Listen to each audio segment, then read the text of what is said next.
And we're back, Judgement Night podcast. After a week off, after a lovely time in the boonies, we're back on the Travis Roy, Eric Bradshaw, Michael Govier. We're talking movies. That's what we do here on the Cinema Night podcast. Today, we're going to focus on Judgment Night, 1993 movie, selected by Eric Bradshaw. Does it hold up or not? We'll find out. We'll talk about the soundtrack, I'm sure, as well, and go over some of our viewing picks. But first, as we return from our 1 week off, Travis Roy, where are you? How are you feeling at this time in your life? How am I feeling? Well, it's not a good time to ask me how I'm doing because I'll just openly complain about my health. Basically, I've been sick with 2 different respiratory diseases or viruses in a month. For your health. Yep, had myself a nice bout of food poisoning yesterday. That was fun too. It's just been a hell of a tear over here. Things are going great. And they're only getting better. Wow. Hey, yeah, it's been a good I'm run. excited. This sounds like a good time over there at Travis's place. We should all pop on by. Yeah, come breathe my air. Come breathe my air. Come breathe my hair. Come breathe my hair. Come on, my son. Come on, my son. All right. All right, Mike. All right. Eric Bradshaw, what's cooking? A Stouffer's meatloaf in my oven right now that I got to check on in 5 minutes.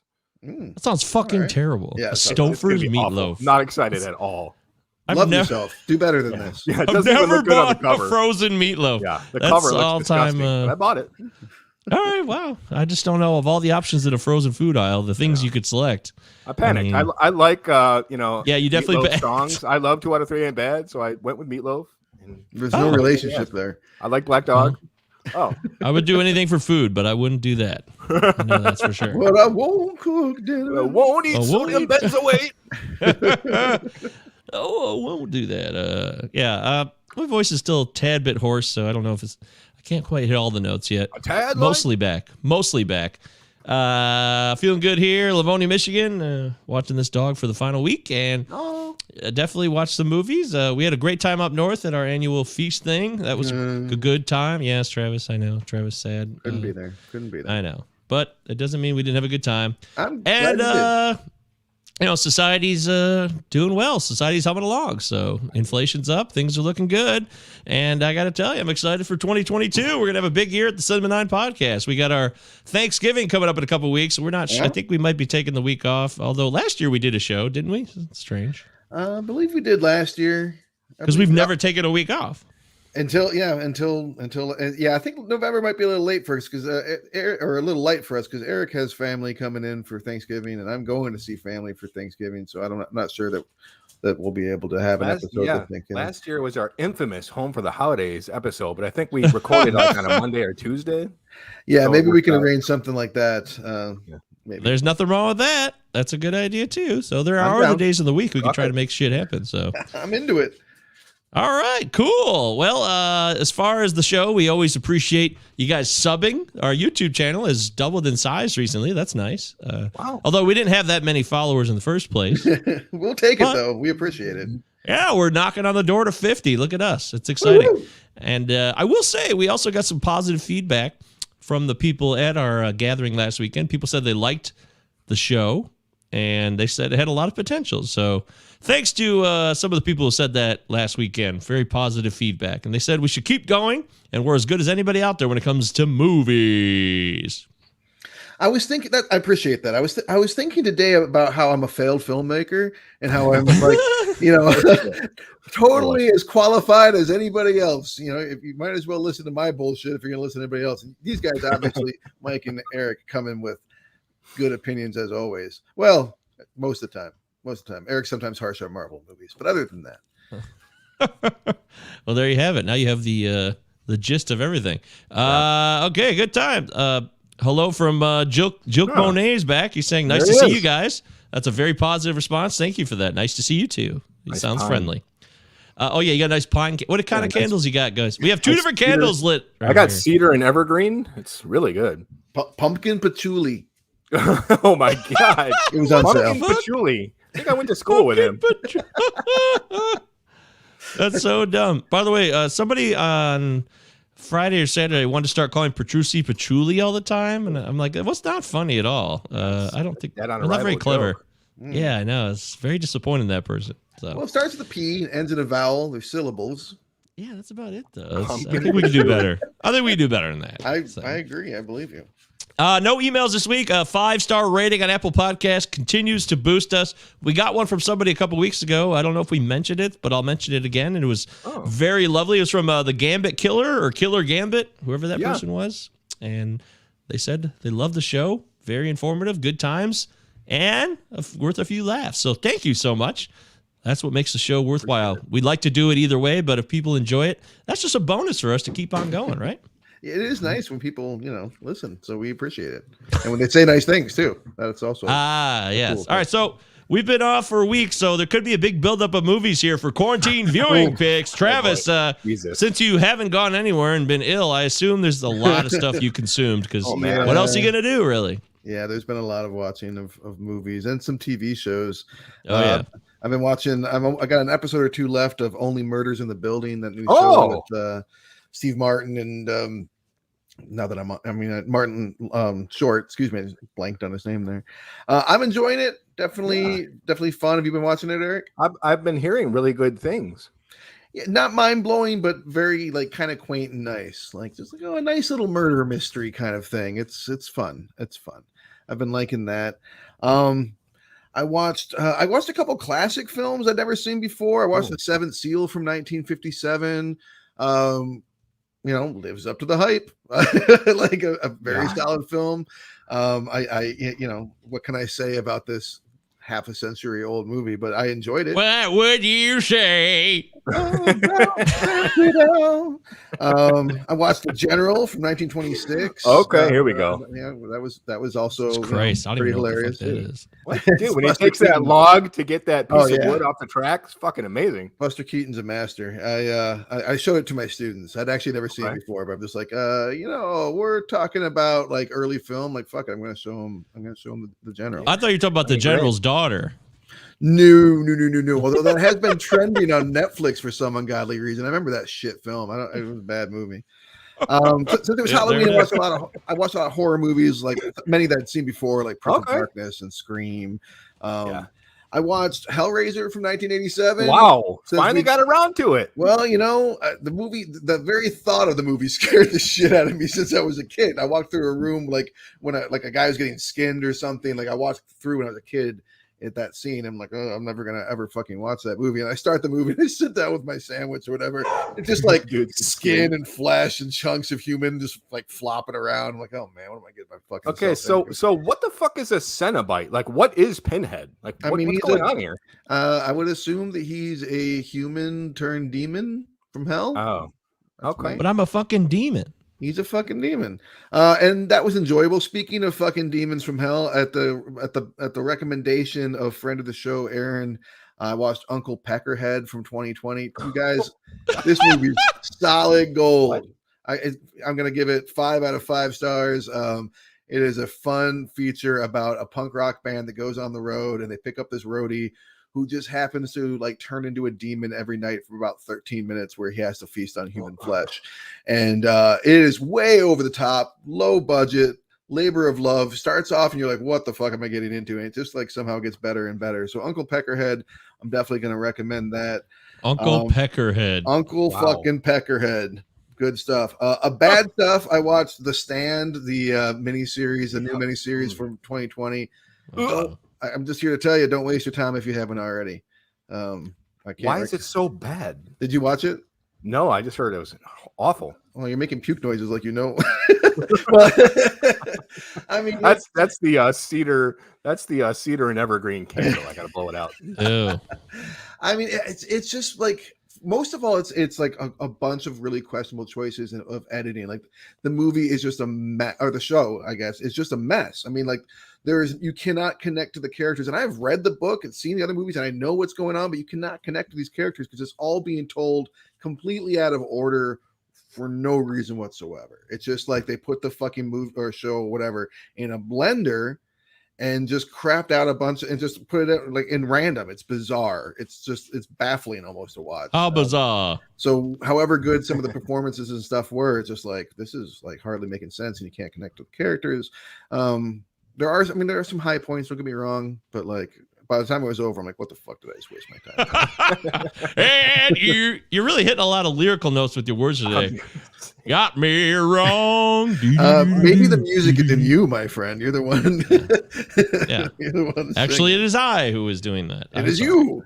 It's like a little plush toy that like responds to like words and starts singing a 90s rock song. Oh yeah, like you say one thing, you make some random Little connection with something boppers. else, and it's Teddy Ruxpin of 90s rock. I watched You There love me, Will Be friend. Blood. I also showed that to Yes. my students. I'm like, Oh, it's a historical film. yeah, my seniors as a senior class, but it's I got to just walk around and be like, I'm an oil man. I got to walk around and do that for a week. You didn't say that. You didn't say I abandoned my child. I abandoned my child. No, in my class. I did. What I found myself saying over and over again was, I have a competition in me. That's a good one. That's a good one. Yeah. Yeah. I abandoned my boy. I am in a classroom setting, so I couldn't go quite full on playing. You can go feast mode in your class. No, didn't go full feast mode. I watched the Marvel film Eternals. It's a highly divisive movie. People seem to have a lot of feelings. Oh, people are pissed. Well, I mean, it's. I think it's one of the more divisive receptions I've seen out of a Marvel movie in a long time. I thoroughly fucking enjoyed it. I liked it quite a bit, and I will look forward to seeing it again. Okay. Do I have to see Shang-Chi first? No, I have not seen Shang-Chi either. It comes out tomorrow. Oh, Shang-Chi. Sorry. Disney. We forgive you. It comes out tomorrow on Disney Plus. So I'll finally watch that then. But the Eternals very much standalone thing. Reminds me kind of Guardians of the Galaxy a little bit, only with way less funny. But very cosmic and like very standalone-y. I'll wrap this up here. I tried watching Lansky, new Harvey Keitel film. One of the first movies I've turned off in a long time. I was just ready for bed, but I was also like, why would I come back to this? I'm going to let this one go. So I'm not going to recommend that. Another one I went back to that I hadn't seen in a long time was The Interview from 2014. Why did I return to this film? I don't know, but I watched it again and went, ugh. I think I'm good on that. Last but not least, I watched a couple other new films. I watched the new Tom Hanks Apple Plus film, Finch. Okay.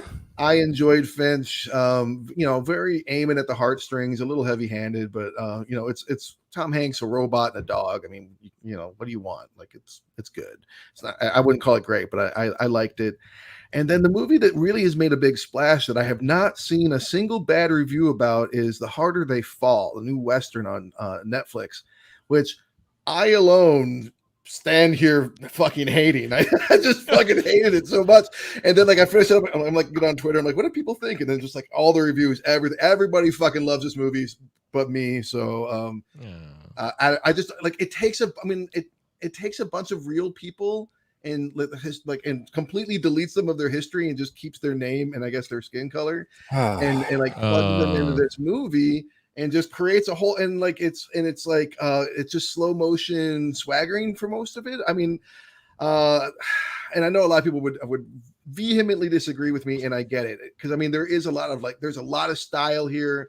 There's a really kick-ass soundtrack. The performances, I mean, you're talking Regina fucking King, you're talking Idris Elba, Jonathan Majors, Lakeith Stanfield. I mean, these are some fucking heavy hitters, dude. These are some of the best actors working right now.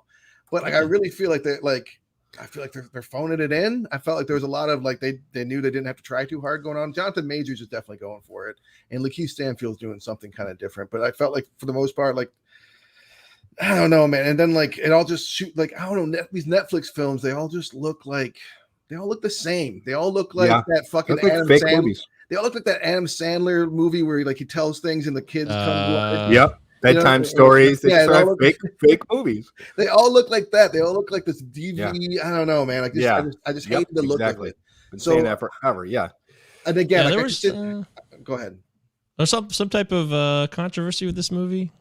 I actually am not sure what you're talking about. It's probably a manufactured controversy. Yeah, I can't. I read an article about it where somebody was pissed about something and they were taking a stand about the fact because it was that's what it was. Because people were saying that it was an attempt to show that there were black cowboys back in the day, which is cool. That's good. Yeah. And that's why they took real people and their names and Yes. Okay, that's what it was. It was based on true events, right? So. Well, no, that's the thing. Oh, That's what I'm saying. Like, imagine they took a movie with a bunch. They take a bunch. They take Harriet Tubman and Frederick Douglass and Booker T. Washington and W.E.B. Du Bois, and they put them all in a film, and they're robbing a bank, and they all know each other, and like, you know what I mean? Like, they fall in love with, I don't know, fucking Rosa Parks. So it's like League of Extraordinary Gentlemen with black cowboys and like historical figures. I don't know. And again, like, I'm sitting here railing against this movie, and I, again, am very much in the minority. This is getting very big reviews. I can see where a lot of people would love the fucking swagger, would love the style in this film. Like, I do, like, I didn't like it. I do recommend making your own decision, obviously. But yeah, so I watched a lot of new movies. I'll just rewatch Posse, the Mario Van Peebles 90s Western. It's fucking awesome. I mean, again, like, I don't know. Maybe my expectations were too high. I was definitely like, I'm going to fucking love this movie. You know, Idris Elba's in a little slump, in my opinion, man. Like, turds. I fucking love Suicide Squad, so I don't know. Turned it off. I loved Suicide Squad. Suicide Squad was good. I loved it. So solid, rock solid. It was solid. Starro. Yeah, he was definitely good in it too. So Starro and Polka Dot Man. I'm all about Starro and Polka Dot Man. Love them. All right, Eric Brandstrom, you have control of the board. Mike, you know goddamn well we watched Full Body Massage with Mimi Rogers and Brian Brown. Holy shit. Beginning to end. Yeah, let's not pretend that didn't happen. We all sat there. That's how Doug does it, the original. Yep. But it took so long to get to that point. I never sat through the whole movie myself. This movie, go ahead, please. Just take over. Mike, keep going. Take it from there. Grab the ball. This movie is like, it's two people with these random scenes coming in, even though the whole movie takes place for one body massage, essentially a full body massage. It is the longest massage in history that goes through several different episodes, like this section, and then we're going over here for this section. And then these people just these memories keep flying into a conversation that is so pretentious. Dumb. Yeah. It's like some guy with a suitcase outside a door. So, and like, I'm no masseuse, but like, I know deep tissue massages, and Brian Brown barely even hits any pressure points here. Like, what the fuck's going on? And that dude, really dumb. The guy who's clearly not a Native American, dressed up as like this Native American standing in the corner, that is like so poorly done, and that he like, it shows up and zooms up on his face, and then it's just supposed to be powerful, away. But it's clearly just laughable. Yeah, it's just ridiculously. Oh my god, this movie! I always thought this would be a great fucking Academy Award worthy film. I'm blown away here by this review. That talent. I mean, the pretentious conversations too are the worst. They're talking in like such deep and philosophical terms about life. Mimi Rogers, she's nude, trying to have this serious, philosophical conversation while Brian Brown massages her and tells her how it really is. Mimi Rogers, beautiful woman, but like, clearly she's just on screen to be nude while some dumb Chinese proverb is like composited onto the screen. Stupid. The proverbs come up like every 15 minutes. It's like these flashcards. Weird. So bizarre. Very funny though with a group of friends. I will say many laughs were had. You know what? I only had to watch a couple episodes. You guys I come downstairs from like 3 hours of nonstop laughter. You guys kept me up all morning. I finally go downstairs like, what the fuck is so goddamn funny? This show, I think you should leave. Tim Robinson. Whoa. It's so funny. I went back and watched both of the seasons at home. Hilarious. I have to concur. I got to jump into that. I'd never seen the show, and hilarious. I laughed a ton. It was really, and then forget that I only watched it at the beginning with like two people. It was like 8 a.m., but I was laughing, and I probably ruined the day for a lot of people, but it was so you know, like the hungover laugh, or like you'd laugh at anything. I don't even think this was that. This is genuinely funny. No, I came back home and watched it a couple more episodes. That's a funny show. Yeah. Fear. I checked back in. I checked in for the first time with Fear, you guys. The first time? I'm not talking Reese Witherspoon, dude. I'm talking 1990 Ali Sheedy thriller. He's a psychic who's hunting down like a psychic killer. It's solid. I like the film. It's on Tubi. Be your own judge, man. Pruitt Taylor Vince. I dug the film. I always loved Ali Sheedy. Is he the serial killer? Well, come on. You tell me.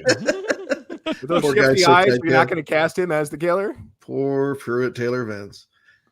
Sat there and watched Mac and Me in its entirety. Mike, you know the story here. Mike, we sat there and watched Mac and Me from 1988 in its entirety. And I got to tell you, the movie's fucking horrible. Oh, yeah. But we got a great score by Alan Silvestri, of all people. Like, the score is solid. Yeah. He did Judgment Night. That's right. Yeah. That's what I was thinking of. The Blob, 1988 remake, Travis. I think you had mentioned it. Yeah. I finally got, I've been waiting. I've been wanting to watch it all season, Halloween season. I finally watched the Chuck Russell remake. Loved it. It's great. Loved it, man. We got a Frank Darabont screenplay. Yeah. And great direction by Chuck Russell. Like this campy, fun 50s, but updated imaginatively. Kevin Dillon. Loved it. It. It's good stuff. Great practical effects. Fucking awesome. Yeah, and just like like Darabont and horror, like it goes to some places you're like, fuck. All right. Yeah, it really does, man. Yeah. Speaking of remakes, I sat there and watched the fucking Poltergeist remake starring Sam Rockwell. It was on. I was in Halloween mode. I'm like, whatever's on AMC, I'm just gonna turn the TV on, just deal with it while I'm like dusting off this like skull I'm gonna put in my yard. I kind of liked it. I kind of liked it. I think the original is a masterpiece, but I love all three. I kind of liked it. I mean, like, one part of me is like, well, Sam Rockwell, I could sit there and watch the guy read the phone book. So anything he does is going to be entertaining. But as like a reimagining and just like a family dealing with this haunted house, I kind of like the film. I'm not going to dog it anymore. And the clowns, I'll give it this. Remember the clown scene in the original? Like, scary. Like, scary. The clown was scary. But I think, I think the remake did the clown scene better. Everything else didn't do better, but the clown scene, I think they did it better. Did they use real human corpses to throw at the actors? Sadly, no. Well, then they definitely didn't one up the original. Then did they? Bird Box. I went back to Netflix, checked it out again. There's some genuinely fucking really cool moments in it. Ultimately, it's just one of those like you said, like these churned out Netflix DV looking, just weird looking movies that you can tell are just like shat out by committee. But there's some genuinely really cool moments in Malkovich is fucking awesome in it. But yeah, I mean, that's it, man. I mean, what can you say? It's been a hell of a couple of weeks. Been a hell of a couple weeks. Make it sound so intense for a pretty boring life, I'm sure. So, anyways, I know I try to spice my life up too with words. I watch movies. I got a few to catch up on here. Okay. So, like Travis, hang tough, bear with me. Going back to the previous week, I watched The Untouchables, which I had not seen in a really long time, which was inspired by the De Palma documentary that I watched on Showtime, which is just De Palma. Yes. Have you seen this? Loved it, man. Yeah, it's just him on a one shot, the whole movie, just talking about almost every movie he's done. No side interviews, nobody else jumping in. It's all De Palma's opinions on all of his films. And I'm not a huge De Palma guy, but I do have a great respect for him now based upon watching the doc, which is on Showtime. It's called De Palma. You can watch that. And that's why I watched The Untouchables, because he was talking about, I didn't know that Ennio Morricone did the score for that. I know the score, but I didn't know that he had done the score. So that was news to me. You know, I don't know everything, and I learned something. Fun to learn. It is. Like Aaron Worley says, it was me. He said some hippie shit. It was feast funny. How dare you call out dumb feast things? Disappointed in your feast. What? The hell is that? Is this a patchouli? Just a delay? Just pumpkin patchouli? Yeah, Aaron likes to start at the beginning and catch up, I think. So the comments come in. Oh. Yeah, sorry, Aaron. Nothing personal. I still love you. You're still a funny guy. I'm sure you made someone laugh genuinely at the feast. He didn't like her making fun of the patchouli joke. Wow. Yeah, he's taking offense, and that's fair enough. You know, I couldn't remember who said it. I watched 13 Days. Remember this movie about the Cuban Missile Crisis with Bruce Davidson? Yeah. Bruce Davidson playing JFK, and the other guy who looks like RFK, and then Kevin Costner, though. It's all about Kevin Costner playing Kenny O'Donnell, the special assistant to the president. I thought it was Bruce Greenwood. Is it Bruce Davidson? Bruce Greenwood. Did I say Davidson? Yeah, Bruce Sorry. Greenwood. Yes. Okay. Yes, it is definitely Bruce Greenwood. I mean, he's played the president so many times, so that's one of the ones that you're like, you know, I've never seen it, but I'm just like, oh yeah, Bruce Greenwood. But he Right. He definitely looks like JFK, though, so it's a perfect role for him. They made him look like JFK. It's a solid film too. It goes through a lot of the stuff, and it's not too cheesy. I think it's a good film to throw on for the class. I think for if you're going to talk Cuban Missile Crisis. Does it talk about the Jupiter missiles? It absolutely does. All right. Well, it's a huge. I wouldn't be surprised if a movie didn't. You know what I mean? Yeah, oh no, yeah, you're right. No, that's why I want to give this movie credit, because it really goes through all the scenarios and the possibilities of each day and the things that happen, and like it does dramatize like hell, I didn't live through it. It might have been terrifying day to day, but it dramatizes like some of the we're on the brink stuff. But everything they talk about is quite historically accurate based on what I know. So maybe I should check it out. Cool. Yeah, I give it a shot. It's procedural. Eric wouldn't like it. Very procedural, but still. It's a huge cast of people playing all these different, all the people are covered, from McNamara and all the other bozos. They're all involved. I watched this movie that I hadn't seen since the 90s. Higher Learning, John Singleton's Higher Learning, which unfortunately it was so, it was taken advantage of by Don't Be a Menace. Don't Be a Menace to South Central ruined so many legitimate movies because they satirized so many movies, and they did it. Most of it was funny, but it's funny. Dumbest sex scene ever. Tyra Banks. Yeah, that's Tyra Banks' acting is unfortunate, and that sex scene is stupid. Rappaport is pretty good in that. Yeah, he is. He really. Yeah, I mean that was my. I remember seeing it, but I couldn't find this movie in a lot of places for a while, so I was glad to watch it again. Ice Cube is outstanding as a kind of deep thought, somewhat militant young students, and. Even Omar Epps is serviceable, even though he just played like the same role in a sense 2 years prior in a movie called The Program, where he's a young athlete in college. It's very repetitive for him, unfortunately. John Singleton, baby. And young Regina King is in that one as well. She plays a nice little role along with Jennifer Connelly's in Higher Learning too. As I was like, shit, Jennifer Connelly's in this with Christy Swanson and Regina King are roommates. Yes. What? Yeah. Yes, all these people are in this movie. It's pretty good, I think. It's almost a bit prescient, I guess, now. Upon further review, it's probably better now than it was then, frankly. It might have been a little bit ludicrous back then. Travis, I think you love this movie, and I finally got to watch Cadillac Man. You like this movie, right? No? Did I make this up? That ain't me. God damn it. I don't know where I get this shit from. Cadillac Man? I don't know, man. I've seen it once, but it's a fuzzy memory. Damn it. Well, I don't know where I came up with that trash. Either way, Cadillac Man, 1990 movie with Robin Williams, plays a car salesman, Tim Robbins, and a bunch of hilarity ensues. It's a Roger Donaldson movie, which totally random again. This happens to me every so often. 13 Days, also directed by Roger Donaldson. Didn't mean to do it. These are totally, with actors, I line them up, and I try to do it on purpose. But with directors, I sometimes just run into back-to-back movies. It's funny. Never forget the... which one was it, Eric? Do you remember that? I watched like 3 movies by that one guy. Damn it, I can't remember who that guy is. I don't remember, man. Yeah, I don't remember either. And then I watched Out of the Furnace. I never caught the Christian Bale, Casey Affleck movie with Woody Harrelson. Yeah. Woody Harrelson's fucking great in this movie. Awesome in it. So awesome in it. He's so good in it. Yeah, like serious, like one of his best roles. I was really impressed. Did you like it? I did. I very much did. I think it's a really underappreciated movie. I've only seen it once, but I saw it in theaters and I was like, oh, that's a fucking good one. Everyone I talked to was like, nope. And I'm like, oh, okay. Well, I mean, it's really good.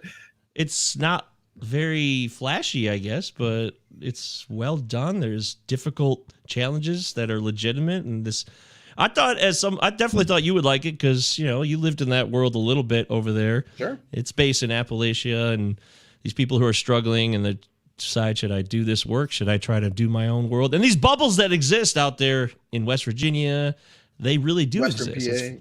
And Western PA as well. And I'm glad I watched it. I know some reason I wasn't that excited about it for a long time, but it was overdue. And if you haven't seen Out of the Furnace 2013, go back and please check that out.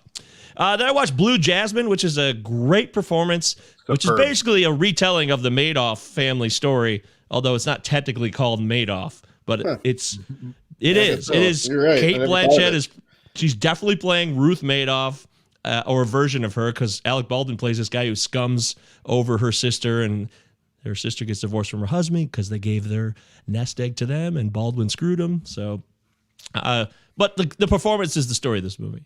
Kate Blanchett deserved the Academy Award. It really is off her rocker.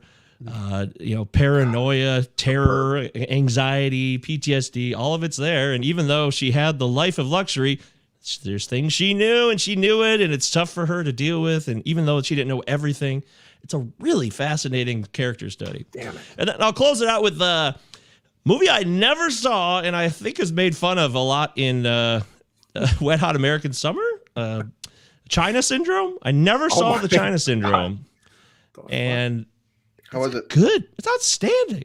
What a great movie. Probably even more poignant for its time with nuclear power becoming the mainstream around 1980. Michael Douglas kind of goes all in. He produces Cuckoo's Nest, great job, and he produces this movie. And apparently, someone else was supposed to play the role that he played, but they had to step away, so he came in to play this cameraman alongside Jane Fonda. And Jack Lemmon in a very different role, like a different movie for him as well. Really good. And Wilford Brimley's amazing in this movie. The whole cast. Oh, Brimdogger. Really, yeah, he's like this movie's made in 1979, right? Yeah. And I swear he's got to be in real life like 34, 30. Yeah. He looked old. But he looks 50. He's like Jeremy Piven. Jeremy Piven was like 28 or 27 when he did Judgment Night. He looks like he's 45. Oh my God. I can't wait to talk about Piven in this movie. But yeah, that's China Syndrome really holds up. I strongly recommend it. There's no score. The whole movie has no score. Awesome. A real sense of realism in this movie that they did intentionally. And what's crazy, this movie comes out, and then 13 days later, the 3 Mile Island accident happened, which is that's just fucking bonkers. So yeah, I need to see this. I can't believe I've never seen it. Holy shit. Yeah, I just never thought they made that in response to that incident. No, it truly came out 13 days prior. So not 13 days the movie, but 13 actual days. Is it based on a Crichton book, or is it based on a book? I think that's not. No, it was Andromeda Strain. Yeah. It was based on a different place in the. They look. Wow. The setting is an actual like block for block setup of a nuclear power plant. It's a real hyper realism going on here. It's fascinating. So I would strongly recommend it. It's on Showtime anytime if you have access. All right, that's it. Those are the movies I watched. Good Times, Noodle Salad. And we're moving on from quarantine viewing picks, which means it's time to get into, the... Bang your head to this. Bang your head to this. It's time to do Judgment Night, 1993 film starring Emilio Estevez, Cuba Gooding Jr., Dennis Leary, Jeremy Piven, of course, and... the Dorfman, Stephen Dorff. Don't forget Redfoot, of course. Redfoot is in this. Peter Green, and Everlast. Don't forget fucking Everlast. Everlast popping in. You may not know what it's like. This is pre-Everlast, Heart Attack Everlast. This is House of Pain Everlast. Yes, that's correct. All right, got plenty of thoughts on this movie, but Travis, you did allude to it. I feel like we should kind of hit it off the top here. The soundtrack itself. We can't do a whole show on it, but I think we should talk about it for a few minutes before we even get to the film. I agree. It stands alone. It stands apart from the film in a lot of ways, and I think partly because not just the inventiveness of the pairing of like these hip hop acts with like different like alternative acts from the era, some of whom were like my favorite bands in '93, like fucking Therapy and Dinosaur Jr. on here and Faith No More and shit. Helmet.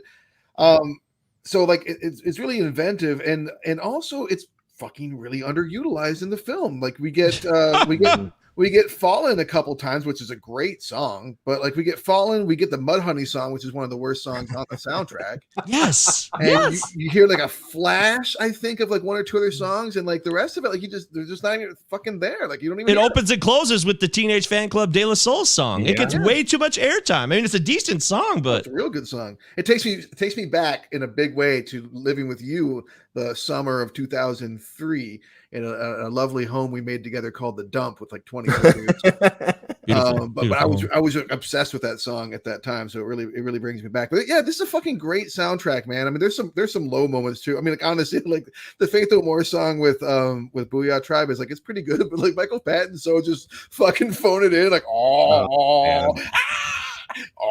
like just doing like basically like regular Patton shit. Like he probably just came in on like for an hour. I mean, Slayer and Ice-T in 1993.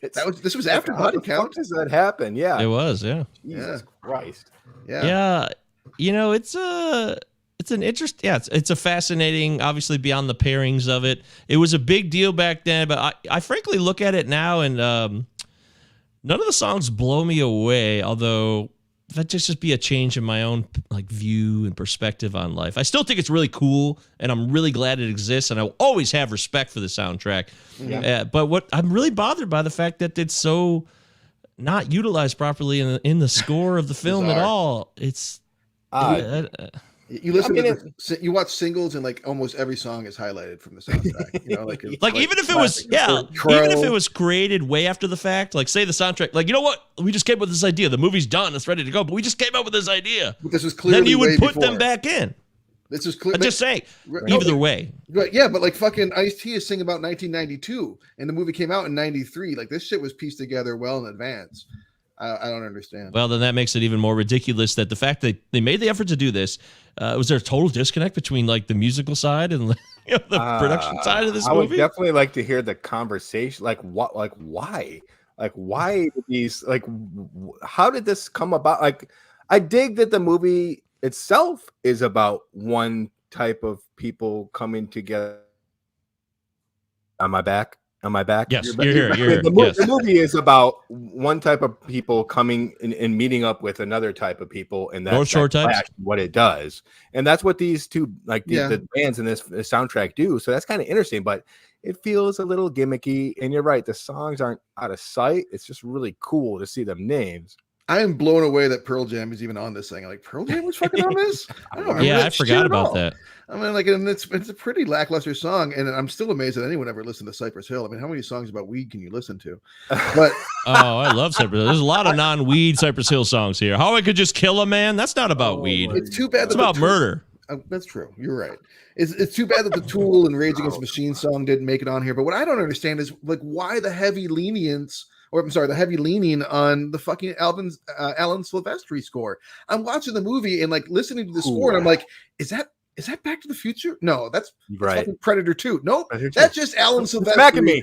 Yeah, that's just Alan Silvestri doing late 80s, early 90s Alan Silvestri. It all sounds the exact fucking same. I'm like, you got this great soundtrack, and you're using this recycled Silvestri. I mean, I like Silvestri. The Crude soundtrack score is one of my favorite scores. Like, I think he does some good work. Yeah, he does some good work, but I mean, like, there's a time period where he was like, just like, okay, I'll just do what work. People like the people like to do that. I'll just keep on doing that. Terrence Blanchard nightmare. You got Blanchard, bro. Did you listen to his rejected score? There was like more like electronic score it's on YouTube. It got rejected. Like he was playing with an electronic score, completely unlike his repertoire, but Hopkins shut it down. Wow. Shut you down, Jan. Just give me Predator 2 over again. Give it to me. I mean, it literally sounds almost exactly like Predator 2 over again. Like there's some big similarities. I'm expecting Gary Busey to pop out. Too late to go home now. Well, it's unfortunate. So the soundtrack itself is fascinating. If you've never heard it, if you're a bit younger and you've never even heard of it, go check it out and see what you think. It may sound like a relic from a bygone era, or it may sound like your childhood in the early 2000s. Who's to say? New metal. Some people say this. Some people say this spawned the new metal world that we live in today. It's a controversial take, but I don't know. I think that was already coming with stuff like Rage Against the Machine, and I mean, but the success of Rage Against the Machine was a similar time frame too. And this didn't help. So the bad new metal. I actually feel like this kind of flopped. I mean, like to be honest, I mean, I don't remember. Like, I remember that being like, ooh, like an interesting novelty, but I don't remember like going everywhere and hearing another body murdered on the fucking radio. Well, Rolling Stone said at the time that Judgment Night's bracing rap rock is like the wedding of hillbilly and race music. Quotes that started the whole thing in the first place. Race music is what they used to call like R&B, like in the early. Oh, I didn't know that. Okay, I learned something today. It's an aspiring rebirth. How about that? So people were excited. Rolling Stone was excited, anyways. I don't know if that means anything. Doesn't mean but it's happening. This is about the movie, so let's get. Here we go, real quick. Aaron says, "I took Jack and Amber to see Poltergeist remake of The Theater. It sucks, and fuck you for liking any part of it." There you go. Thank you, Aaron. Yes, unfortunately, Eric knows what he did wrong, and he'll correct himself going forward. Let us talk about the film itself. Eric, you chose this film. Do you remember the first time you saw this movie? I kind of half remember seeing it in the middle of the night in 1994 on home video. But, okay, here's what happened. I'm going to be completely honest with you guys. It's a Cinema 9 first for me. Oh, you're going to be honest for the first time? Yeah. after 83 episodes of complete lies. Coming clean. So I'm up north a couple of weeks ago, okay? Enjoying some time with my family in Michigan's beautiful Upper Peninsula. And there's this box of VHSs. I watch Kiss the Girls, I watch Temple of Doom, and then I come upon Judgment Night on VHS. And I pull it out, I'm like, holy shit. I remember hearing about this. I had never really seen it.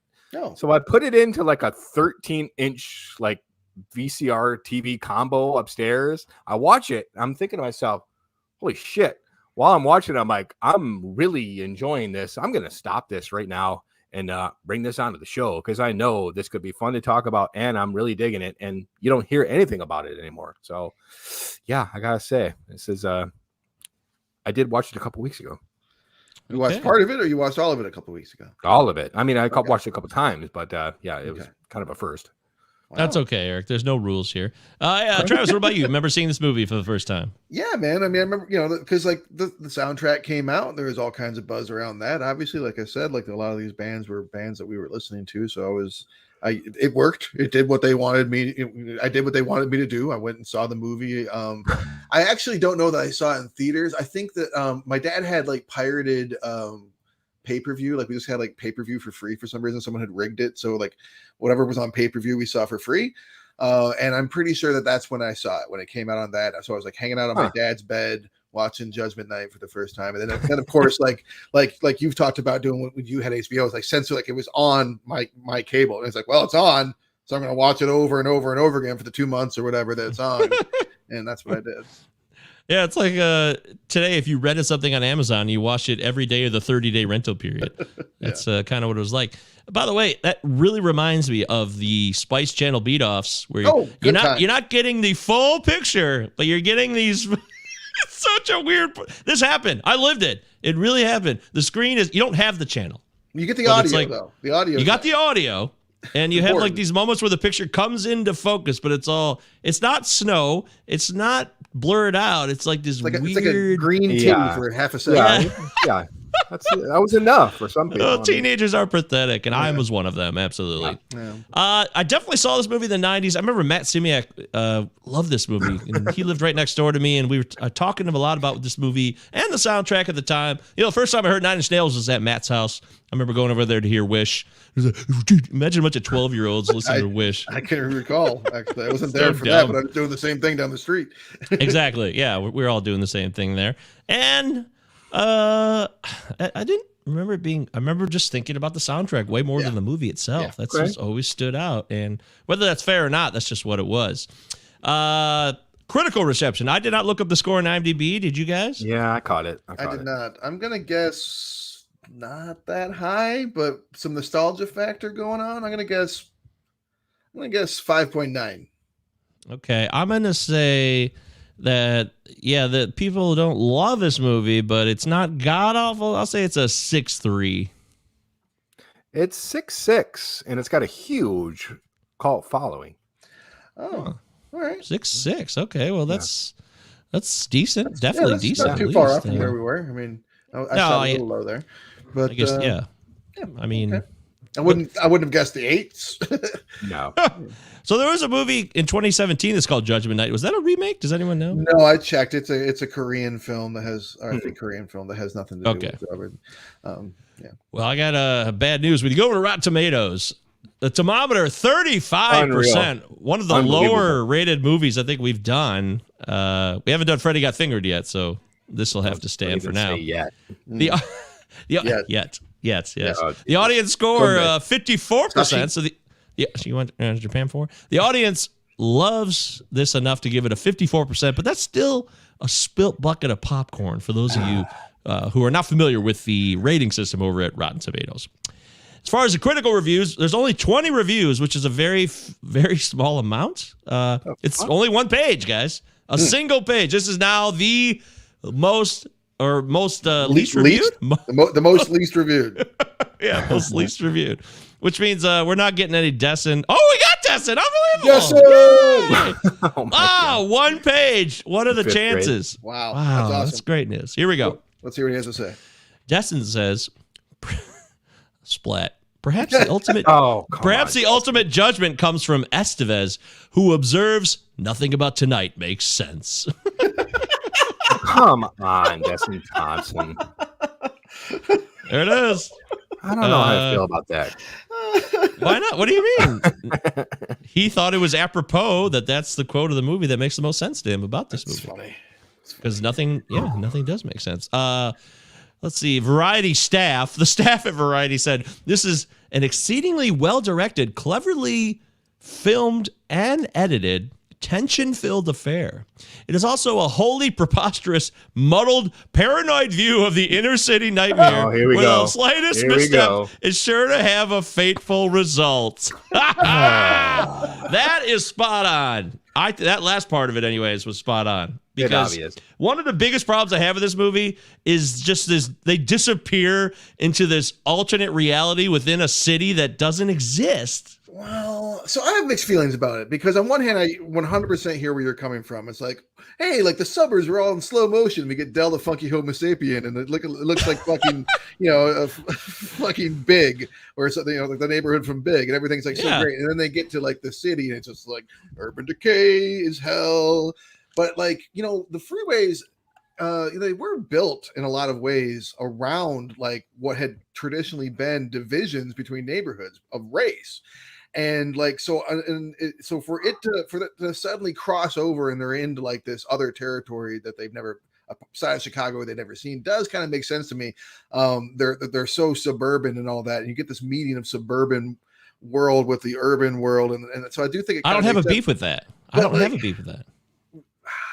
Okay, then what are you saying that maybe I misunderstood? It's the beef that it becomes like this apocalyptic world entirely. I'm down with the worlds colliding and all that. Yeah. Yes, you can go into the wrong neighborhood. It's literally happened to me. I get it. It does happen. But the fact that like there's nobody around ever again and it's like the bomb was dropped there is just ridiculous. That's the part that bothers me.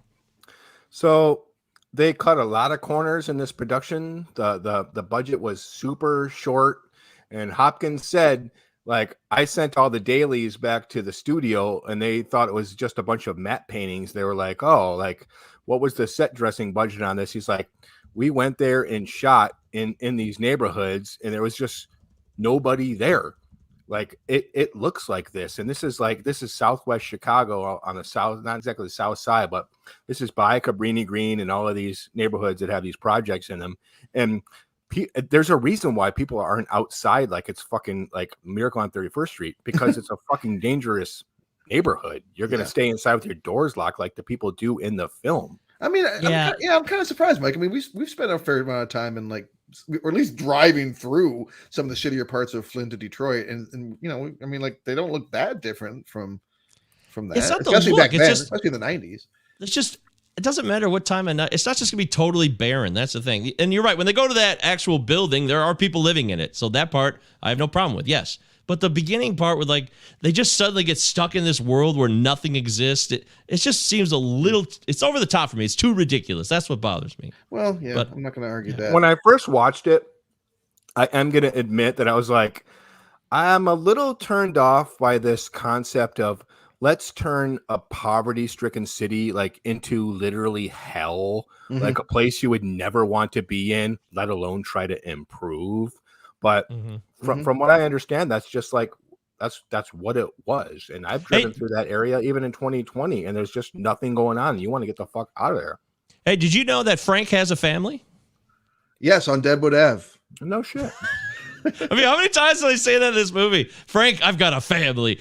I've got a kid. And then even Dennis Leary says it like 10 times with this repeated expositional monologue that happens more than once. But, hey, Frank, yeah, you got a family over there. Yeah, I'm going to fuck your wife. Yeah, it's going to be great. See?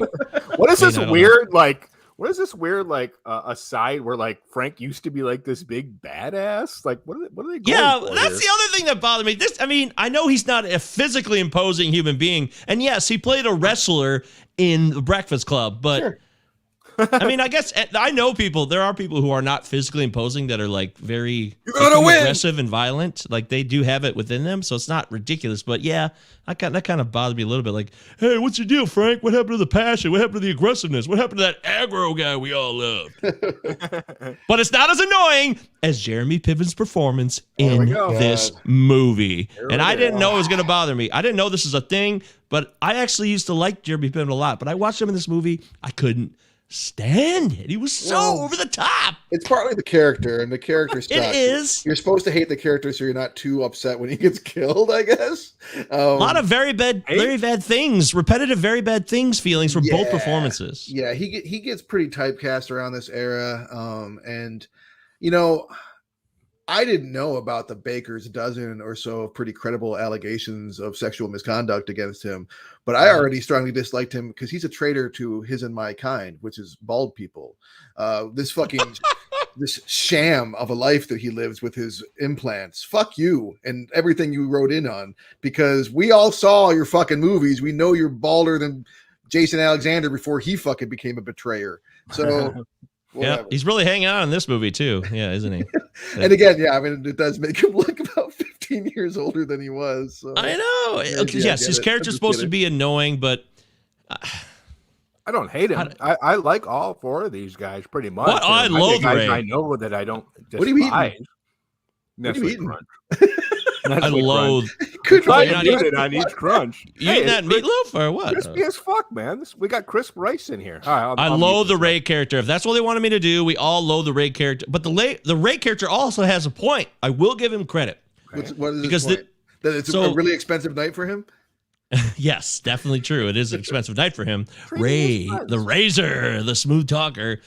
But one thing I like about this movie is people's views of events that happen, like traumatic events or crazy events, anxiety-ridden events that happen. They see a guy get shot, and they see a guy get hit, possibly. The response is from several different points. Ray is the driver, and if he did hit someone, he was drinking. He knows he's in deep shit, so he's freaking out. But even after the fact, when they want to help this guy that they hardly know, after he gets pulled out of the RV and Leary and the crew takes him, he's like, fucking good. Yeah. Why do we care about this guy? The fact that Dorf is like so passionately concerned about this guy they just met, it seemed totally ridiculous to me. Yeah. Well, I agree. I think that my biggest complaint about the movie, and I have mixed feelings about it because I kind of like it in some ways too. Yes. Is the inconsistencies of the characters. In some ways, like I like the fact that so the movie starts and you see Dorf's character, Johnny, be really aggressive with the guy in the car next to him, and Cuba's character Mike comes out and diffuses the situation. And by the end of the film, like Johnny's kind of like balked and is too scared to function. 180 part. Yeah. And Mike has gone he starts off the brave one and then becomes like the reckless one. But then it gets to the point where he's like shooting after a bus. I'm like, dude, you were just a few moments ago, you were like literally leaving these people's house because you didn't want to put this family at risk. Now you're shooting at the back of a bus where who knows how many children are sitting right now. Like, what are you doing? This is inconsistent. Script is wildly inconsistent. It's all over the place. And I thought that Ray was the most inconsistent because he's going through the movie like terrified, willing to like hide the gun and even pull it on his friends to not have to confront these guys, anything to not confront these guys. And then he's like, ooh, heights. I don't know. I'll just turn around and confront these guys and have a quick talk with them. It's like, what? This is completely inconsistent with what you've been doing up until through the whole movie until this moment. Yeah, he's not afraid of life, right? It doesn't seem like the guy's afraid of life at all. He's trying to take advantage of every possibility. No, I mean, all the reasons why you guys have these issues with these characters is why I kind of like the characters. The naivete of the Steven Dorff character, I've seen that. I've seen people who are in the worst possible situation and they're trying to help somebody you probably just want to stay away from. And I've seen the guy who just thinks people that are fucking dangerous and might hurt you, like, oh no, we got to do something. You probably just want to stay away in this situation, like the Ray character. And Ray's ammunition is what he perceives to be his negotiation tactics. They turn on him, but that just makes for interesting character work, in my opinion. But that's what I'm saying. Like, I don't have a problem with him using the negotiation tactics. I'm saying that like he's willing to do anything and everything to not confront them and negotiate up until that moment. Like he literally holds a gun on his oldest and best friends. Like literally right in the scene right before that. Literally the scene right before that. He is screaming and crying and willing to like put all these lives at risk so he doesn't have to do that. And then he just fucking like, I'm a smooth talker. I can handle this. Like, what? Yeah. I'll get plugs. What is the difference between Dorff's character ragingly jumping out of an RV to fight a guy in a truck who he doesn't know at all. He's not afraid of that situation. Yeah. But now suddenly he's afraid of these people. Like, what's the difference? It doesn't make the character motivation. People do crumble under certain types of pressures, but his original character setup was to be someone who didn't. He was looking for the fight. That's his problem. That's what they bitched about in the RV before they even left. Like, oh man, Eddie's not coming. Like, I want to see this movie with Eddie. Whoever Eddie was. What would this movie been like if it was Eddie instead of his brother? Like, anybody that has that bravado, machismo bullshit attitude at like a Pistons game where they're willing to fight anyone is not going to have the same attitude. We're on the South Side, and they're just going to keep their head down and not look anyone in the eye. It's a fear of the unknown. Yeah, no, I mean, I can see, I can see that. I'm sorry, I can hear you so much more than you realize. But anyways, I switched to milk chocolate. There's not even any rice in this. You're eating in front of a microphone. All right, dude, I'll mute myself. You're eating in front of a microphone. Meatloaf's next. You're up. Travis is hearing. I mean, Travis has had some health struggles, but his hearing is top notch. At least I know my mic is. I didn't hear anything. Well. Oh, really? I'm sorry. It's just I heard the first one. I heard the Nestle Scrunch. I didn't hear the latest one. So. I'm sorry. I didn't mean to interrupt your dinner. Meatloaf. I really like, for instance, how like the Mike character, Cuba's character, like is like the brave one, and like kind of like he's the one that knows the territory in some ways. Like the cops aren't coming. Like don't think, just run. Like this kind of stuff. Because he's the only black person, I think, out of the 8 of the villains and protagonists. Now I'm bringing race into it, because the movie clearly wants to bring race into it, but just really doesn't. Like, nope, all of our drug dealers are white. My favorite part of the movie is when like they're in the building and like the white drug dealers are kicking down the doors and like knocking, and one of them goes, "Hey, you see a group of white guys in here?" You mean like you, or like that other group of 3 white guys and 1 black dude? Like, the movie wants to deal with race, but at the same time, it's just like, "Ooh, no, we don't want to. We don't actually want to deal with any of this shit." Which is mealy mouth, but anyways, where I was going with Cuba is that like I do like that once he kills, like there's a dramatic change in him. And like he's kind of fucked up, and like, you know, and I think that makes sense. It's almost the steadiness of Frank in some ways that unnerves me the most in the film in some ways, because if everybody else is going through these complete upheavals of behavior, then why is he so steady the whole time? But I guess that's maybe why he's the leader or whatever. I didn't know this. This is part of the IMDb trivia that a kid was murdered downstairs when they were filming the rooftop scene, and then they had to relocate and bring in the army, like a private security force, after the fact.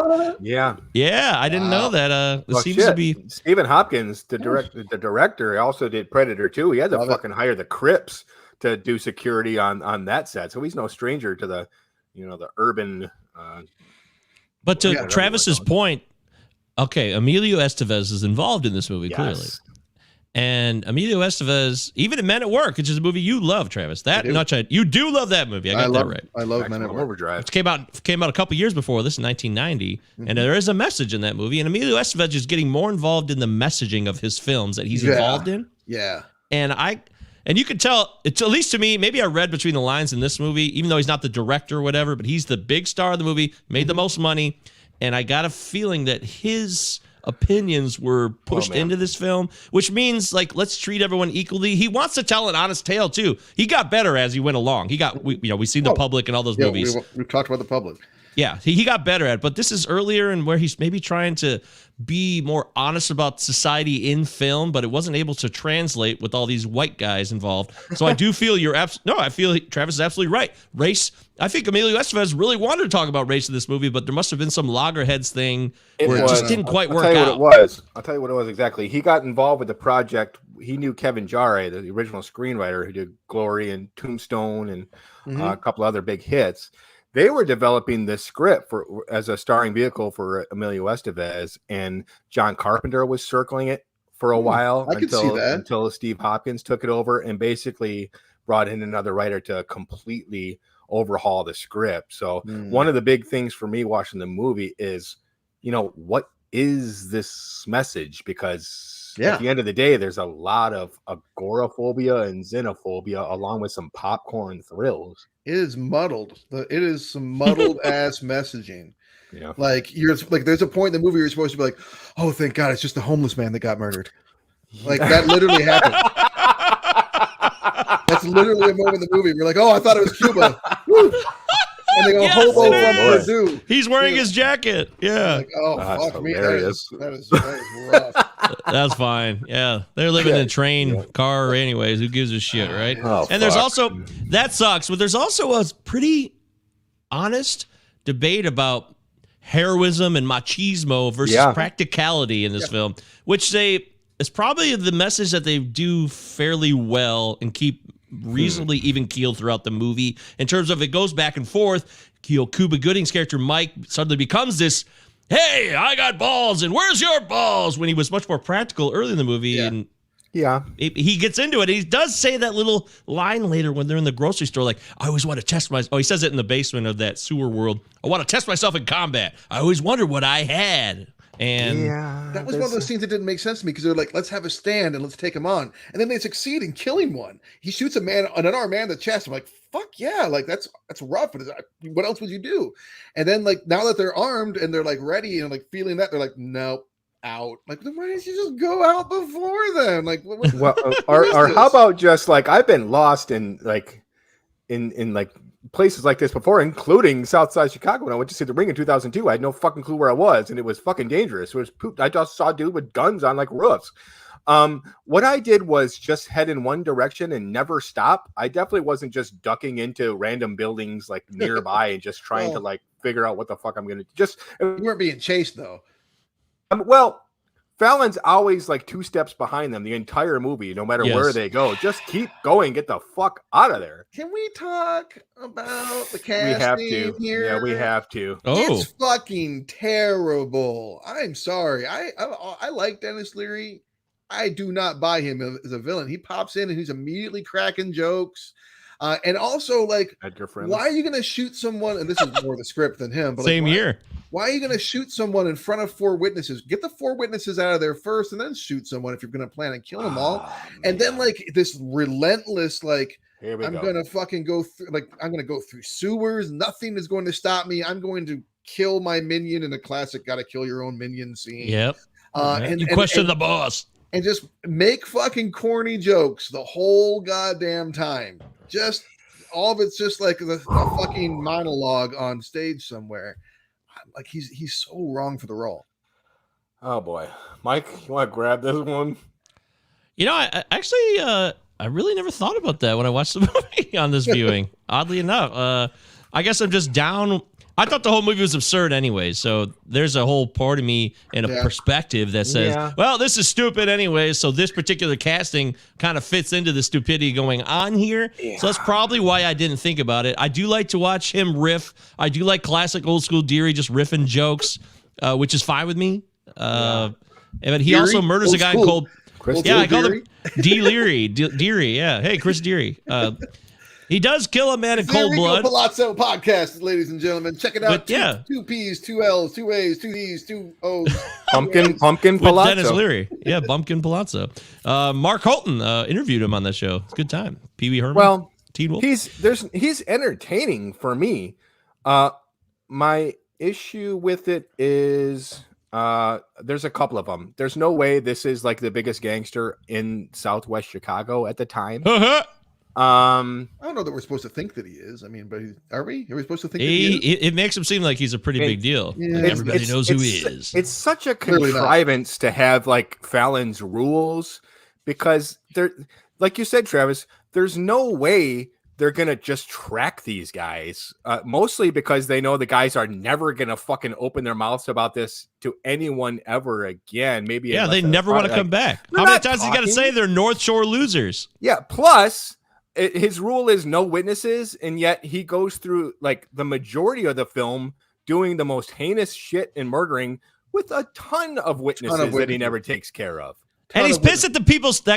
He's pissed that head of the class stole money from him, and then he just gives all that money right to the kids to get them to talk and tell them that they're in there. Like, oh, who cares? The character motivations are endlessly stupid in this movie with no consistency. My favorite is sneaking up behind the security guard and sticking him in the ribs, silently killing him, and then getting on the fucking PA system and just cracking fucking jokes. Yeah, that's right. No secret of surprise here. We're just going to put on a big display again. It's so dumb. And by the way, the guy did dial the 911 number. I saw him hit the buttons. So they would have, the call went through. Even if he didn't say anything, they know where it is. Even in 1993, the cops would have showed up. They do show How up about the fact that... Yeah, but they would have showed up after that call. It's like, oh shit, it's a 911 call. That's one of the things I like about the movie, though, is that the cops aren't the Deus Machina showing up at the end and like saving the day. Like they get to save the day themselves. Yeah. I mean, granted, they don't show up when the bus explodes and like people are getting shot left and right, but you throw a fucking chair through a window at some closed hardware store in the middle of nowhere. They're on point. Or maybe it was some sort of farmer's bazaar or something. I couldn't really tell what the fuck that place was. Stained glass factory? I don't really. I don't know. How about this? How about I'm fighting for my life. You're talking about raping and killing my wife and baby daughter.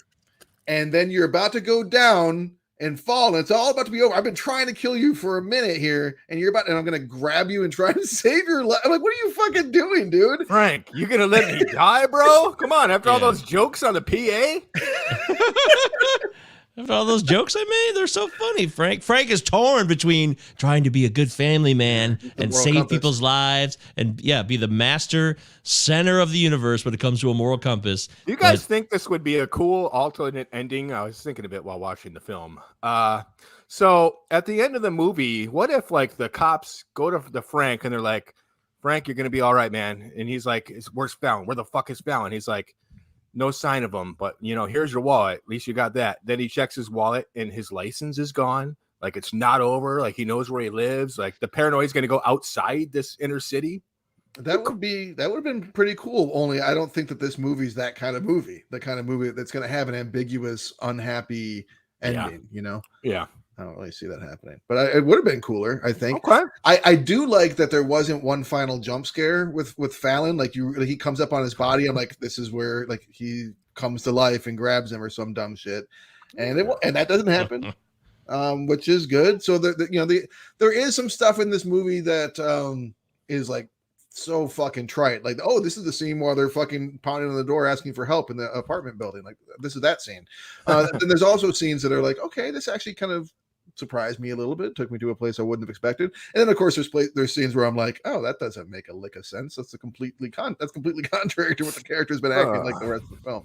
Which again, sometimes I'm like, that's cool that they're shifting like that, and other times I'm like, that just seems like a bridge too far. Would you like? I mean, a lot of movies, in my opinion, a remake should only happen if the idea of the film is good, but the movie didn't really stick with it. Like, what if you did this in 2021? Is this really a unique premise in any way? I don't know. Lost in some creepy place where a gang's trying to kill you? I'd be scared. I do like I like how the movie starts in a lot of ways. Like I like all the way pretty much like when he like starts a fire and like and they have to escape through the kick the window, like that whole bit. Even as I'm thinking like, why the fuck didn't you take them hostage before you shoot this guy? Like you're supposed to. Yeah. Why do we care about this guy? Why don't we just leave? Why do we want to watch this guy get murdered? Who cares? Right. I have a lot of questions about some character choices there, but again, like they're not equipped to deal with this, so they're making poor decisions, and they're very wasteful with their bullets because they're not thinking clearly. These North Shore guys would have been bigger assholes, man. They would not have cared about humanity as much. I'm just not buying it. I don't know. Not true. I don't know about that, but how about this generalization? I remember seeing this movie in '93 and being like, a satellite dish in an RV? They could watch live TV in an RV, man. And like I was amazed by that in '93. Oh yeah, I was probably amazed by that in 2003. Like, whoa, DirecTV was around. Yeah, absolutely, sure. They got the loud, they got the bullhorn and everything. And by the way, this movie is made in 1993. It's not made in 2015. Okay, so these are boomer people who don't give a fuck about anyone. Let's remember that. It's an important distinction. I think the North Shore is probably a lot different today than it was 25, 30 years ago, but that is an important distinction. I think it almost seems like you're taking personal offense to this, Eric. That's an opinion. I knew a lot of people on the North Shore when I lived in the north side of Chicago. In 1993? Well, I mean, where are you getting these these demographical responses to what people were like in '93 on the North Shore. Like, well, it's a lot of experience, of course, experiential knowledge, and knowing those people from that generation. These guys are in their 30s, and it's 1993. I know how these guys are. They don't give a fuck. Emilio's the oldest at like 28 or 30 or so. The youngest. Okay, 30. They're 30 years old at most. We'll give them that. So, Yeah, although Ray looks like he's 55. Yeah, so. Ray looks like he's ready for ARPA. If we were all like 28 on our way to like St. Andrews Hall, and we got lost downtown. That did happen. We were in the same exact situation. It literally happened. We were a lot younger. We could all act like this, and we all know who Ray would be. Come on, let's be honest. I would run away in a heartbeat. No idea who you mean, but when I was must mean me. Do you remember that guy? I remember somebody got locked out of the car or something, and we had to call this guy. We called him Bone. Do you remember this, Travis? The tow truck driver. Yes. We called him Bone. Brandon got locked out of his car. Yeah, which is instantly racist. I'm going to call that right away because it just makes no sense. Whatever. Why does his name be Bone? He never said anything about a bone at all. I have no idea. Bone. I was terrified. I remember we were 16. We were truly like 16, maybe 17 at the most. We were hanging out in alleys of Flint on a regular basis. Yeah, but this is in Detroit, though. This is in Detroit where I have people were, because once the car got locked out, you're like, oh shit, this is weird. But I also had walked around the city trying to find my friend that one night too, when we got kicked out of the Bouncing Soul show, and I didn't think twice about that. All right, I don't know, maybe, who knows? Who's to say what people will do? But all I care about is consistency and motivation. That's what I care about. I can tell you that the movie made me think of life before MapQuest and the many hours I spent just like parked somewhere screaming, like, when the fuck am I going to find my way home? I'm so tired. I can see that. Oh my God. People, if you don't know Travis, this seems very real right now. I would get lost all the fucking time. I would get lost like once a week. I get lost. There's one cell phone in this movie that I saw, but other than that, you're right. Yeah, there is a whole different world going on back then. Being lost really did mean something, and I think that's part of the problem with watching this movie today. It's just so foreign now. A little bit. I mean, it's very 93. I mean, it is. And that's how it was. You use maps, or you had to, when he says, hey, you know what you do when you're lost? One of the characters says, you stop and ask people. That is something you would do. And that's another thing. Like you brought up the overhead, the comm, whatever the fuck am I trying to say? The bullhorn, the PA system, whatever the fuck. And they like start like foolishly calling over like a bunch of dudes, like no idea who these people are. Where are we? And that's something else I kind of like, like they're so naive. They're so like, oh, there's no danger here. We're separated from this world. We're in our RV. Like we are like, we can move around and be dumb assholes and like fuck with people and like whatever. But then of course they get out of the RV and bring, the outside world in and things go from there. Well, when they go to the building and they go in that woman's house, first off, would anybody really let these guys in at all? I know he makes a case. Frank, again, inconsistent. She's ready to fucking take heads off of that bat, and then she brings these 4 strange men into her home. 4 strange men with her wife, just her and her wife and her baby daughter. Which I assume that was her wife, which I did like that. That was cool. I got the sense that they were a couple. She was terrified from the beginning. She was instantly on edge. I think they sold the point that she knew that they were in trouble and needed help. Even more in a bad situation, and that they were not a threat to her. They just needed her help. But even more of a reason, they wouldn't want to get caught up in trouble. It's from the looks of her response initially, like Travis said. Right. She knew trouble, and she didn't want to be involved in any trouble. She goes out to get ice. Was it like a hotel ice machine? What the fuck was she doing? Laundry or something? I'm not really sure. But she's got a baseball bat ready. Like she's ready to fucking throw down. Like she seems like a woman who's not. I mean, again, that's premeditated thought on a character's part. You don't. Again, it's just these, hey, we're all trying to sell ourselves to each other in each part of these movies. Every scene, someone's trying to sell somebody on a new way forward suddenly, which makes no sense internally to that character. You wouldn't trust Emilio Estevez's kind eyes? I would, but I'm not that woman, and I'm not living in that building. Anybody in my house. You could be, Travis, like a toddler. And I'd be like, "Oh, fuck all the cowboy! You sit here." You could be running away from a murderer while you're mowing the lawn, and you wouldn't. And I am not letting you in. No, here I am to tell the story. You survived. You lived to tell the tale. All right. Shit. Anything else, guys? Here, it's getting to be that time. Let me think. I mean, I'd like to say some more positive things about it. I mean, we said some positive things. Yeah. Everlast. Good performance from Everlast. No, it's like When he gets shot there at the end, when he shoots Mike and then Mike shoots back and he suddenly can't get the gun up, he just shoots down on the ground and falls forward. That's too bad. I feel that was really well done though on his part. Full credit to Everlast on that one. How about the ADR, like at the very end when they're like, where someone clearly was like, ooh, him just being handed his wallet wasn't enough. Your wife's outside, Mr. Wyatt. Then the movie ends. Like clearly like such a producer's note. There was something else. Oh man, I can't remember what it was. It was when Piven's coming down the pipe. No, I remember. And his mouth isn't even moving, but he's like making jokes about like, oh, you're here for the show. Yes. Yeah, when the pipe breaks off. Yeah, I was like, oh my god, they're not talking right now. That is clearly being dubbed. They're not even talking to one another. I don't know, man. It's a. Yeah, I'm not going to say anything positive. I've tried to find a few. I like the soundtrack, although it's not in the movie. The soundtrack's solid. It's okay. So that's it. That's all I got. All right. You want to go first? Me? Yeah, you're kind of already getting into how you feel about it. I guess this just isn't my kind of movie. I'm not down with like the chasing movies so much. I just don't. Unless it was like blown away in a way. I think about a movie like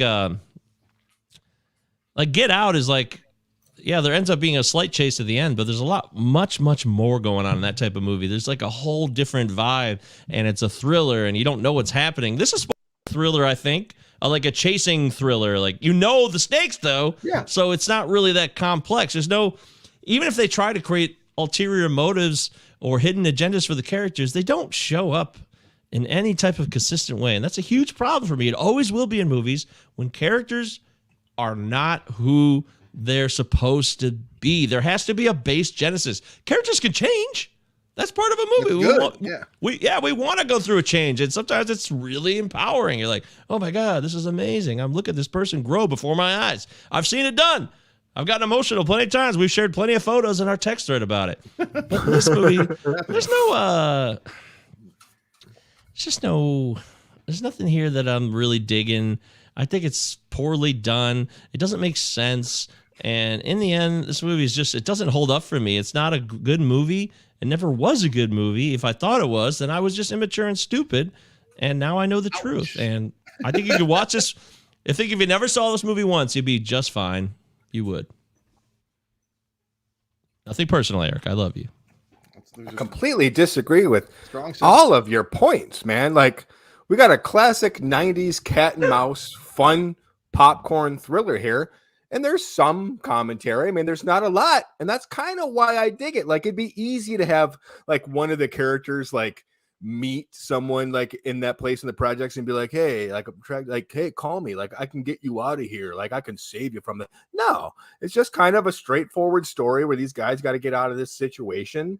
They dabble with like this middle class anxiety and this like post Peckinpah machismo in a way that I can dig. It's like Deliverance in the City. I love the way it's shot. You say it's not interesting to look at, like, dude, like these dirty yellows. It's basically like Caravaggio on film with like its use of shadow and light. I think the DP Peter Levy was told to like look at Touch of Evil, which is like very stark, and I love the look of this film, man. I actually think it's a little bit ahead of its time, if you'll allow that. I think if it came out a few years later and got another polish on its screenplay, this could be really something to talk about. But I think it's a really fun movie to watch. Great thriller. I enjoyed it. I enjoyed the hell out of it. Let's give them something to talk about. I agree. What's the cinematographer's name? Peter Levy? Yeah. I agree. I think he did a really fine job here. I think that the lighting on the film is really nice. I think there are a lot of scenes that are well shot and look good, both interior and exterior. So I think that Stephen Hopkins is a capable director. I again lament the underutilized score, and I take issue with a movie that wants to, on one hand, be like, hey, we're going to tackle all these issues about race and class and the suburban-urban divide, but actually, no, we're not going to do any of that shit. We're just going to make a straightforward, you don't have to think thriller, but we're going to try and do it both at the same time.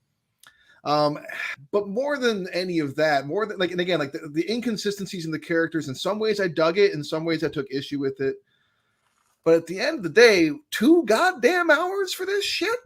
I got up and walked away. I had to like deliberately set my phone aside, but like, fuck no, stop breaking the phone out. Like, I mean, like, it's just kind of like, okay, we're running, then they catch up, and then we have a little conflict. And then we're running, and they catch up, and we have a little conflict. And then we're running, and they catch up, and we have a little conflict, but one of them dies. It's just like, yeah. If you like, I don't think that there's zero value to this film. Like, if you watch this when you were a kid, going back to watch it now, I think there's some nostalgia value here. It's very much a slice of early 90s. So I think that there's some. I think it's worth rewatching. On the other hand, I don't think it holds up. Is it a good movie? Like in this binary trap we kind of put ourselves in with this way we do this, I'm gonna have to say it doesn't hold up. Yeah, those are good points about this movie. This movie makes itself to be pretty serious. It takes itself seriously, but it doesn't put the seriousness into itself. That's the problem. To learn that there was 2 heavy passes on the script, like 2 takes of it, made a lot of sense. Yep. Like, oh, that's what. Yeah. There's a different casting. There's a different script. This movie could be a lot different, and that's too bad. Yeah. But if you just want to run around with some guys, the characters, not the characters, but the guys playing the characters, they're very engaging. Like they keep me interested. That's some of the reason that I actually paid attention to the movie was because of Estevez and Gooding, really, and even Dennis Leary, all of them got me interested. And there were moments where like, wow, I'm really digging this conversation, but that was few and far between. It just wasn't enough. Yeah, so. I don't know, man. Like, again, I know we're wrapping up, but like this is 93 and it's pretty much an action movie. And we're coming out of the muscle action. We're out of Van Damme and Schwarzenegger and Stallone. And finally, we're starting to bring tension back into action, which we hadn't seen in the 80s. And this is one of the first films of the 90s to actually have these really tense action sequences, like the train sequence when they're trying to look for them. That's like 12 minutes of tension. Oh man, 12 minutes, dude. But it's also very exploitative, in my opinion, of those people in the train that are not them. And what just about? like, also, they do a fucking shit job of checking these train cars. They're just walking by them and tapping on them. Like they literally walk by the train car that they're in and just kind of tappy, and then walk on. Like, of course you're not finding them. You're literally not even looking into the train cars. Literally, you're just walking through and singing and shouting and making jokes, but not looking at the fucking train cars. And the scene goes on for like 10 minutes. Come on. We had some previous comments that I needed to go back to earlier from the show. This one's from Aaron. He says, Travis, Dana's asked, what did you think of Selena Gomez's acting in Only Murders in the Building? Perfectly adequate. Let's get back to the Poltergeist remake. Clown scene, incredible. Yeah, there's the Poltergeist comment. We saw that. Yeah, we saw that. Also about the soundtrack, Faith No More and Booyah treated the session as a traditional sample rap song. It rules. That's cool. And the Slayer drummer and the Sin Dog from Cypress Hill knew each other in high school. So there's a connection. I think that they there may have been a connection with Rick Rubin, I think, too, possibly, I want to say, for some of these performers. And of course, the guys from, we talked about it, but even though they're not in the soundtrack, the guys from Tool and Rage Against the Machine went to high school together, too. Last thing, the laugh out loud, the way you guys talk about Hood reminds me of that movie The Night Before, and not the one with Seth Rogen, but the 88 version, he says. Oh, I have no idea what the fuck he's talking about. Keanu Reeves. So, no idea what that is. Neither do I. Anyways, that's the movie. We did our best. Eric, we still love you. No, I'm glad we watched the movie because I've been meaning to go back and watch the movie for a long time. So the purpose was served, and that's really what we do here. We try to serve a purpose, even if things don't work out ideally, on the Cinema 9 podcast. Did my best. Put up a fight. We have a show next week, so am I picking something now? Is that what's happening? It's your turn. Yeah, your turn to pick. All right. Well, let's go back to the old list here. The old list to do. See what's up. What'd you do? Ready to rock. Doug does it. By the way, I was thinking, let's do a full body massage. He does a poor job, apparently. She thought he did a good job, but it turns out he quite didn't do it that well. No. I was thinking that we have a rule. I don't know if we ever made this rule official, but I know we did First Reformed. That was a special episode because it was the anniversary show and a lot of jokes about Paul Schrader, blah, blah, blah. That was fine. Yeah. But I think we should have I don't know if we ever agreed to this. 5-year minimum. Like no movie could be newer than 5 years. Oh yeah, Even I thought that was established. Yeah, it's been from the start. good. So when the calendar turns to 2022, 2016 will open up to us. Yeah, Agreed? Absolutely. I mean, even Okay, films great. from 2017, if they're early. I mean, to me, I'm down to the release date as far as I'm. Okay. All right. Good. I just wanted to re-clarify and establish that. And for those of you that may not have known what our limitations are here, we have a 5-year minimum. You got to go back to prior. So, and I was thinking about a movie that was close to that. That's why I wanted to ask. The most recent film we've done is always like still like 2013 or something like that. Yeah, Beyond First Reformed. I think it's one of your 2012s or the 2013 scary movie that came out in 2012, but it was released in 2013. Or Maybe this is 40. Beyond the Pines. Oh, that was 2012. the scary movie you made us watch. You're next. Your next was 2013. Yeah. I think Okay. Yeah. Cool. All right. So I've been striking things off the list. We've been going bit by bit here, and I don't know what to do. We can go a lot of directions. I guess I do like playing the game where I give you the game that one of you guys started, where I give a couple years and you pick the year. So here's what I'll do. All right, I'll give you 1985. Hang on. Oh my God. 2004 or 2005. 2005. So 85, 04, or 05. Oh man. I'll take either. Yeah, go for it, man. I was gonna say 04. Yeah, I was gonna say anything but the 04 one. Oh, I know it's gonna. It's clearly Aviator, and I just watched it, and right. So you guys are in disagreement here. 05 then. 05, I'll say. What if I said the 04 is not Aviator? It's definitely not. So would that make it better? I'd say 04 or 05. I don't care. Yeah, we'll go to 04. I'll take a chance. Take a chance on All right, well, let's do it then. The 04 movie is The Girl Next Door. Oh, man. Fuck. Wow. Yeah. I used to have a box copy of this one.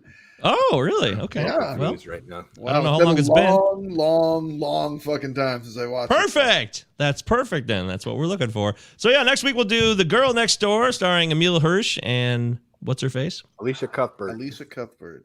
She's Yeah, there was a time in this country where Alicia Cuthbert basically owned every male in this country and females who probably loved her too. Anybody who found her attractive, it was impossible. You couldn't ignore. She is Canadian, though, which is funny. All right, so that's what we'll do next week. Yeah, she is. Live and uncensored.